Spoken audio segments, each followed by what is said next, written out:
Police असलेल्या तरुणाची गावी आल्यावर सुट्टी संपते आणि त्याची मुंबईला जाण्याची मध्यरात्रीची ट्रेन सुटते आणि तो बायकोला न सांगता आपल्या घरी परततो आणि आपल्या 30 वर्षाच्या बायकोला एका 60 वर्षाच्या वृद्धासोबत विवस्त्र अवस्थेत पाहतो आणि ते पाहून जे घडतं ते तुम्हाला विचार करायला लावेल।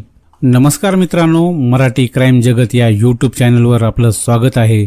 जर तुम्हाला क्राईम स्टोरी आवडत असेल तर आमचं चॅनल लगेच सबस्क्राईब करा आणि बेल आयकॉनला क्लिक करा, जेणेकरून आम्ही व्हिडिओ अपलोड करताच तुम्हाला नोटिफिकेशन जाईल। नमस्कार मित्रांनो, आज आपण बेळगाव या गावात घडलेल्या एका अत्यंत दुर्दैवी आणि हृदयद्रावक घटनेबद्दल बोलणार आहोत। ही घटना आहे प्रेमाची, विश्वासघाताची आणि हिंसाचाराची। सागर नावाचा तरुण मुंबई पोलीस आहे। त्याचे लग्न 2 वर्षापूर्वी कविता नावाच्या एका सुंदर मुलीबरोबर होते।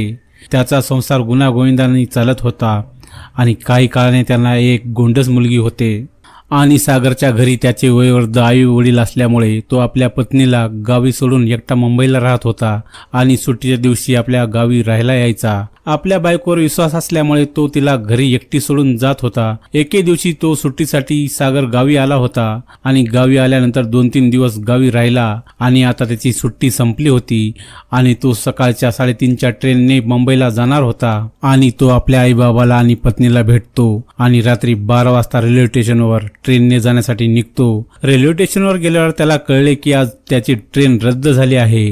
त्याने ट्रेन रद्द झाल्यामुळे तो आपल्या घरी न सांगता घरी जाण्यास निघतो आणि घरी पोहोचताच त्याला 2 वाजले आणि तो सरळ आपल्या बायकोच्या रूमकडे गेला, पण बायकोच्या रूममधून कोणत्या तरी पुरुषाचा आवाज येत होता।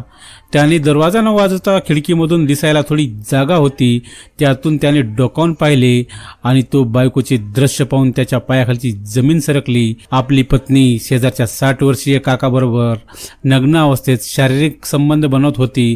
हे बघून त्याची तळपायाची आग मस्तकात गेली आणि सागरने दाराला लाथ मारून त्याने दार तोडले आणि घरात असलेल्या खोऱ्याच्या दांड्याने त्या वृद्धाच्या डोक्यात मारून त्याचा खून केला आणि कवितावर 1-2 वार केले आणि कविता बेहोश झाली। इतक्यात शेजारी धावत आले आणि शेजाऱ्यांनी सागरला धरले आणि पोलिसांना बोलून घेतले आणि पोलिसांनी सागरला अटक केली आणि कविताला दवाखान्यात दाखल केले आणि कविता शुद्धीवर आल्यावर समजले की कविताचे त्या वृद्धाबरोबर प्रेम संबंध झाले होते आणि सागरच्या गैरहजेरीत ते दोघे पोलिसांना एकमेकांना भेटत होते। सागरला याबद्दल काही माहीत नव्हते आणि पुढील तपास बेळगावचे पोलीस करत आहेत।